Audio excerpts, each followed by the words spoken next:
Hey guys, it's Sonara. We're back with another Throne of Liberty video, and today we'll be talking about the new patch 1.5 and the most relevant things to take away from it. Most importantly, including the new Battle Pass. Let's go over some of the most important things regarding the new Battle Pass. The price is the same at 500 Lucent, and you have the option of instantly completing it by spending more Lucent to start getting the Battle Pass shop currency more quickly. I'd only recommend doing this if you're comfortable spending $50 to $60 on the game every month. It's totally fine if you progress slowly, as you'll end up getting enough of the Battle Pass currency over time if you play the game enough, progress fast enough, and do the daily, weekly, and always rewards whenever possible. You can check the daily, the weekly, and the always rewards over here. And from the Battle Pass completion itself, you get a ton of Abyssal Contract Token Passes, Precious Parchment, Lithograph Books, Growth Stones, Conversion Stones, Unlock Stones, a new costume, and much more. The most important part of this month's Battle Pass, in my opinion, are the Abyssal Contract Token Passes, the Unlock Stones, and the Phantom Trackers Star Shop.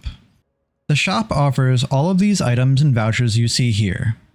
My personal priority in terms of importance that I'll be going for are Abyssal Contract Token Passes, Dimensional Contract Token Passes, Precious Parchments, Resistance Contract Count Passes, Cooking Selection Baskets, Routine, Salt, Extraction Stones, Conversion Stones, the Processed Gems, Solent, and finally, the Mastery Reports. Now let's talk about the most significant updates in the patch itself. Field Boss increased the rate of boss portal scaling to the amount of players participating, providing more instances to spread players between fights and increase individual chances to earn contribution rewards. To elaborate on this, Peace Bosses now have more portals to go in, which in turn will allow for better chances at gear if you choose the more empty portals. The way contribution works is the more DPS you do, the more damage you take, the more healing you do, and by not dying, the more contribution you get at getting a drop. This contribution is party-wide for Peace Bosses and is guild-wide for Conflict Bosses. Field Boss added epic reward selection chests that have a chance of being acquired when receiving participation rewards for Field Boss contribution. These boxes allow players to select from any of the epic items that boss has a chance of dropping. These are a really nice addition to the game to allow people more opportunities at getting gear from Field Bosses. However, I feel like these are going to be a very low drop rate, just like the boss pieces itself. Combat, the crowd control immunity gauge will now fill more quickly when players are targeted with multiple crowd control effects at the same time. If I'm understanding this correctly, this change is one of the most significant changes of the patch. My hope is the immunity gauge will fill from one player stacking CCs one after the other, rather than it just being multiple CCs from other players. If this is the case, this will be a huge change. Next, we have crafting, added crafting recipes for Queen Bellendir and Tevent equipment items.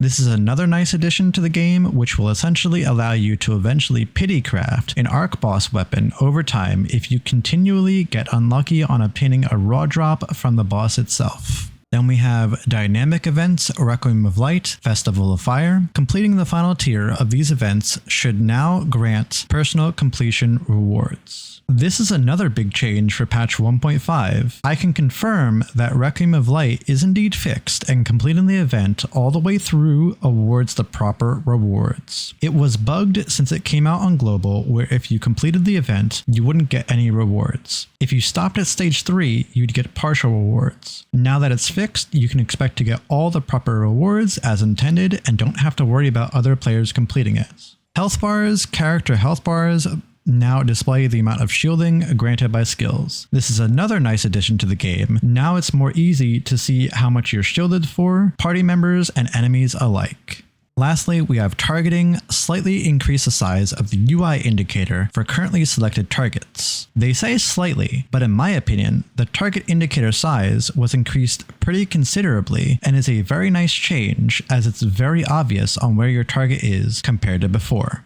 Alright, that's going to be it for this video. Don't forget to like, comment, and/or subscribe, and stay tuned for guides I'll be releasing in the future. I'll see you all next time.